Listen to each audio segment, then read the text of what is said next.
Yes, good day. Let's take a look at your Echinostoma ilcanum. Okay, and so for your echinostoma, okay, and so you have actually a number or a lot of species of echinostomes that have been reported to infect humans. And yes, most of the species that have been reported to infect humans are found in oriental countries accordingly. But then please note that Echinostoma ilcanum is the most important species. Okay, and yes, the infection with Echinostoma ilcanum was first noted by Garrison in 1907. Okay, yes, your Echinostoma ilcanum, please note that this one is otherwise known as Garrison's intestinal fluke.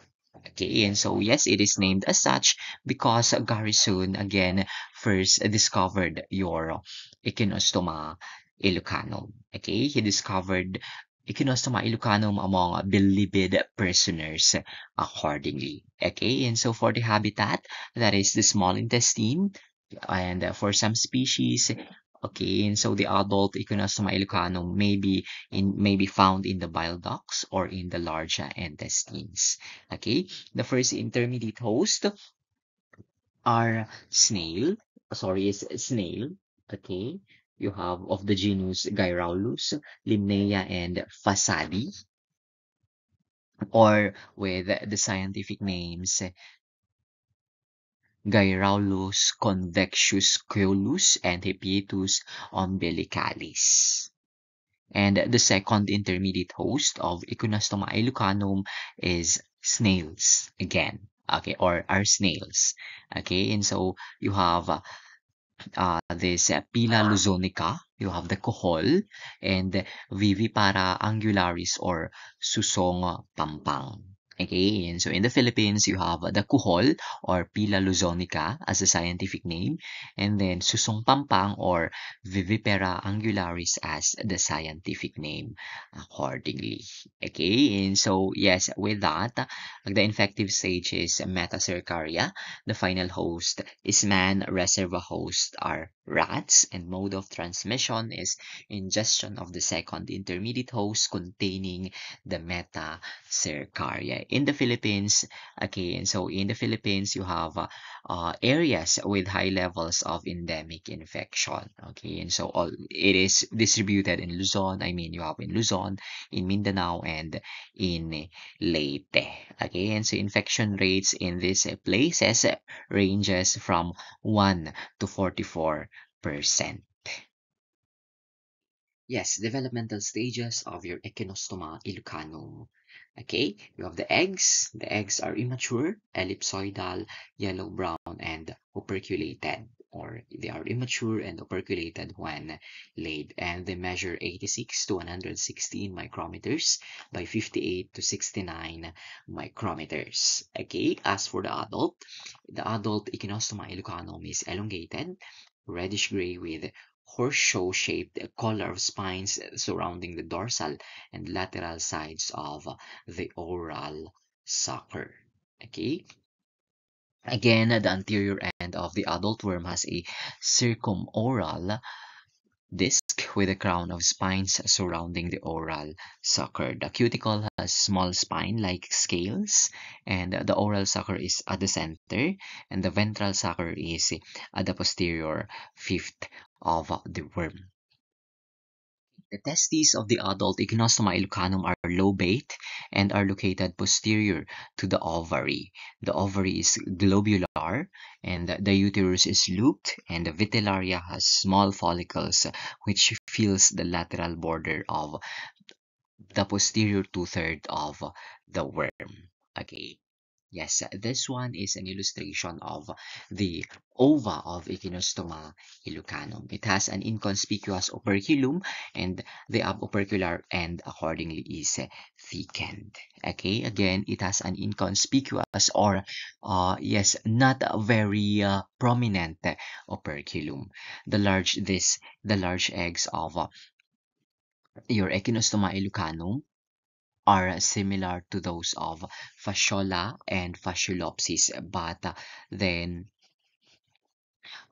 Yes, there is just a slight difference in the shape. And again, the eggs are unembryonated when passed in the feces or undeveloped or immature. Okay, this one is an illustration of your adult Echinostoma elucanum. Okay, and so yes, it is somewhat blurry. Okay, you cannot actually appreciate the what they call this your oral sucker and then the testes and then the uterus and the vitellaria somewhat. Okay, as for the life cycle, your adult resides in the small intestine. Unembryonated eggs are passed in the feces, and yes, okay, and so there's unembryonated eggs, okay, and so develop in water and develop in water and then it needs 3 weeks before the miracidium hatches. Okay, the miracidium swims freely and penetrate the first intermediate host, which is the snail.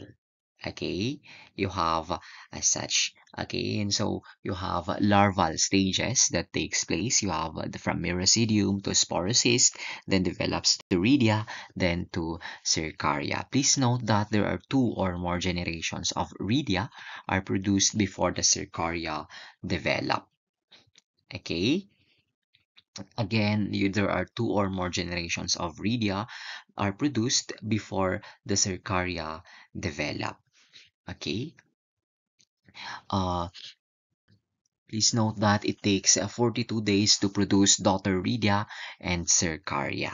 Okay, and so production of daughter Rhizia and Cercaria takes after 40 to 50 days. Okay, the Cercaria, of course, after what they call this, the Cercaria may insist as metacercaria within the same host, the same first intermediate host, or this may leave the host and penetrate a new second intermediate host. Please note that in Echinostoma elucanum, the second intermediate host is snail. Okay, and yes, the Cercaria insist in freshwater mollusks, and humans again are infected by eating eating mollusk, eating raw mollusk or uncooked mollusk. Okay, that has the metacercaria. Okay, the metacercaria exist in the duodenum and then the adults, and then yes, it will mature. And yes, they will reside in the small intestine. And for some species, okay, the adult Echinostoma elucanum may reside in the bile ducts or in the small intestine.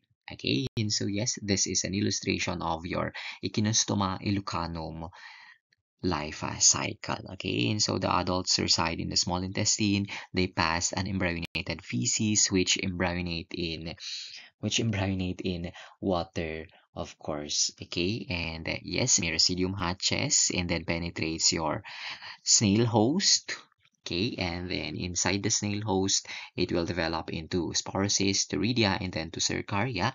And the cercaria can either continue its life cycle to form or insist in the same snail, or it can leave outside, it can leave the first intermediate host and then go to the second intermediate host. Okay, and yes, humans are infected by ingesting a raw or uncooked snail. Okay, as for the pathology and symptoms, okay, and so please note that with light infections, the patient may be asymptomatic, and the adult worms cause only minor problems other than localized inflammation. Please note that in heavy infections, the worm can produce catarrhal inflammation and mild ulceration, and the patient may experience diarrhea and abdominal pain. Okay, and so yes, again, you have mature worms produce inflammatory reaction and ulceration at the sites of attachment, and intestinal colic diarrhea also is seen. As for the laboratory diagnosis, still fecalysis. Okay, fecalysis, of course, demonstrating the egg, okay, of Echinostoma elucanum. But then please note that eggs Okay, and so eggs of Echinostoma ilucanum has the same size and shape with Fasciola hepatica and Fasciolopsis busci. Although Echinostoma ilucanum eggs are considerably smaller than Fasciolopsis busci eggs. Okay, and so but exact definite identification cannot be made again because there is a somewhat overlap in size and shape range. Okay, and so with that, to support the laboratory recovery of Echinosto or ova, uh, you may use what you call this patient history or other clinical findings. Okay, and so to support your diagnosis of echinostoma, a treatment, praziquantel and albendazole. Okay, and so for the treatment of your echinostoma ilucanum infection, as for the prevention and control of echinostoma ilucanum infection, of course, you're restricting the use of night soil for fertilizer. Your night soil, these are human excreta. Okay, and so they are used as a fertilizer. Of course, uh, in relation to that, sanitary disposal of human excreta, and yes, still thorough cooking of mollusk. Okay, or do not eat raw mollusk. Okay, and so yes, still please note that this Echinostoma ilucanum is endemic in the Philippines. Okay, and so in the Philippines you have high levels of endemic infection again in Luzon, in Mindanao, and in Leyte. Again, so local infection rates ranges from 1 to 44%. And yes, still you have here in the Philippines, you have Pila luzonica as or your otherwise known as your kohol and Vivipara angularis or your susong pampang. These are second intermediate host of Echinostoma ilucanum found in the Philippines. Okay, that's it for your Echinostoma ilucanum. And yes, this has been Gael saying, Tara, akyat tayo.